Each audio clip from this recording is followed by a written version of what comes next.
Hey friends, today is a new day प्रिय मित्रों, आज एक नया दिन है and God gives new hope today. और आज परमेश्वर नई आशा को देगा By His hope we will survive. और उसके आशा के द्वारा आप बचाए जाएंगे। It comes through Isaiah 46:4. और ये यशाया 46 अध्याय 4 वचन में मिलता है। God's word says, even to your old age I am He, तुम्हारे बुढ़ापे में भी मैं वैसा ही बना रहूंगा and to gray hairs I will carry. और तुम्हारे बाल पकने के समय तक तुम्हें उठाए रहूंगा। I will carry and will save. मैंने तुम्हें बनाया है और तुम्हें लिए फिरता हूँ। How beautifully the Lord says, I will carry you. यहाँ पर परमेश्वर कितना सुंदर रूप से कहता कि मैं तुम्हें लिए चलूंगा। To your old age I am the one who will carry you. तुम्हारे बुढ़ापे तक मैं तुम्हें लिए चलूंगा।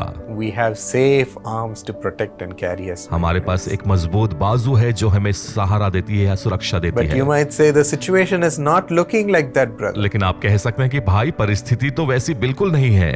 I'm in the last stage of cancer. मैं कैंसर के आखिरी पड़ाव पर हूँ। My kidney is in the last stage of functioning. मेरी किडनी जो है कार्य करने के आखिरी पड़ाव पर है। I am at the mercy of my debtors and come to the last moment. मैं अपने देनदारों की दया पर हूँ और अंतिम क्षण में जी रहा हूँ। मैं only find that my life is going to perish.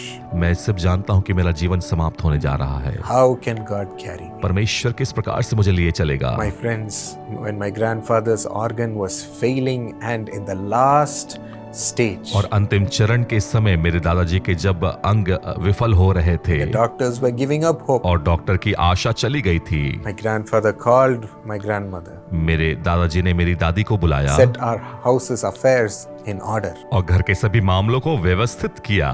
take care of our children. बच्चों की देखभाल करना। I will not be there for long. मैं लंबे समय तक तुम्हारे साथ नहीं रहूंगा। God will take care of me. परमेश्वर तुम्हारी देखभाल करेंगे। But my grandmother rose and said, लेकिन मेरी दादी जी उठ खड़ी हुई और कहा, no, नहीं, you will not die. तुम नहीं मरोगे, For God has promised to do great and mighty works through you. क्योंकि आपके द्वारा परमेश्वर ने वाचा बांधी की सामर्थ्य कार्यों को He will करेगा। not let us down. वो तुम्हें नीचा नहीं आने देगा। You will not die. तुम नहीं मरोगे। Yes, my friends, today I know that God will not allow you to die. प्रिय मित्रों, मैं जानता हूँ कि आज परमेश्वर आपके करीब मृत्यु को नहीं आने देगा। Even to your old age, I am the one who carries. तुम्हारे बुढ़ापे तक भी मैं हूँ जो तुम्हें लिए We चलूंगा। have such a loving Father. वह कितना प्रेमी पिता है। He is resurrecting you right now. वह तो आपको फिर से उठा रहा है। His mercies are coming and lifting you up in His arms. उसकी दया आ रही है और उसके बाजुओं के द्वारा आप उठाए जा रहे We need हैं। not fear. आप भयभीत ना हो। In Psalm 91:14 and 16, भजन संहिता 91, 14 और 15, we read, the one who acknowledges my name, क्योंकि उसने मेरे नाम को जान लिया है, I will protect him. मैं उसकी सुरक्षा करूंगा With long life will I satisfy him. और लंबे जीवन से उसे तृप्त करूंगा।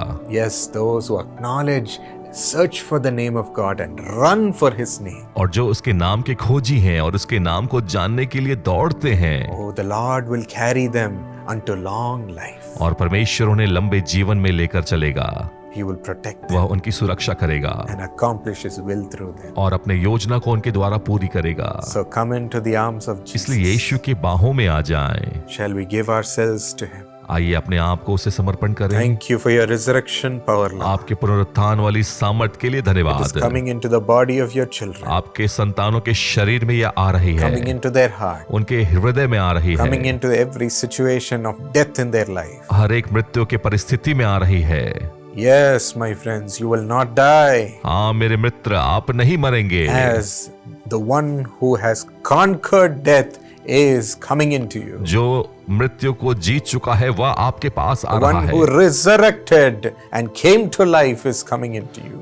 जो पुनरुत्थित हुआ और जी उठा वह आ रहा है। Receive His resurrection power उसके पुनरुत्थान करने वाली सामर्थ को ग्रहण and be करें free from your cancer. और आपके कैंसर से आजाद हो। Be free from your brain tumor. आपके ब्रेन ट्यूमर से आजाद हो। Yes, be free from the losses in your life. अपने जीवन की हानियों से आजाद हो। You are going into great depression, आप तो एक बड़ी निराशा की ओर जा रहे हैं, but God is pulling you out into new life, लेकिन परमेश्वर आपको नए जीवन की ओर खींच रहा है, calling you to carry you. you. आपको बुला रहा है ताकि आपको लेकर Come out चले। from the losses in your exam. अपने परीक्षाओं की हानियों से बाहर निकलें, Worry about your future. भविष्य की चिंताओं से। God is resurrecting your job परमेश्वर आपकी नौकरी को फिर से बना रहे हैं and taking you to accomplish His will in your career. और आपके करियर में अपनी योजना को पूरी करने के लिए लेकर चल रहे हैं। Resurrecting your ministry. आपकी सेवकाई को उठा रहे हैं, Resurrecting your anointing. आपके अभिषेक को पुनः जीवित कर रहे Thank you, हैं। Holy Spirit, धन्यवाद पवित्र आत्मा for your परमेश्वर, anointing your children आपके अभिषेक के लिए, for the purpose of their life. उनके जीवन में आपके योजना के Receive लिए। your blessing. Lord. अपने आशीष को ग्रहण करें।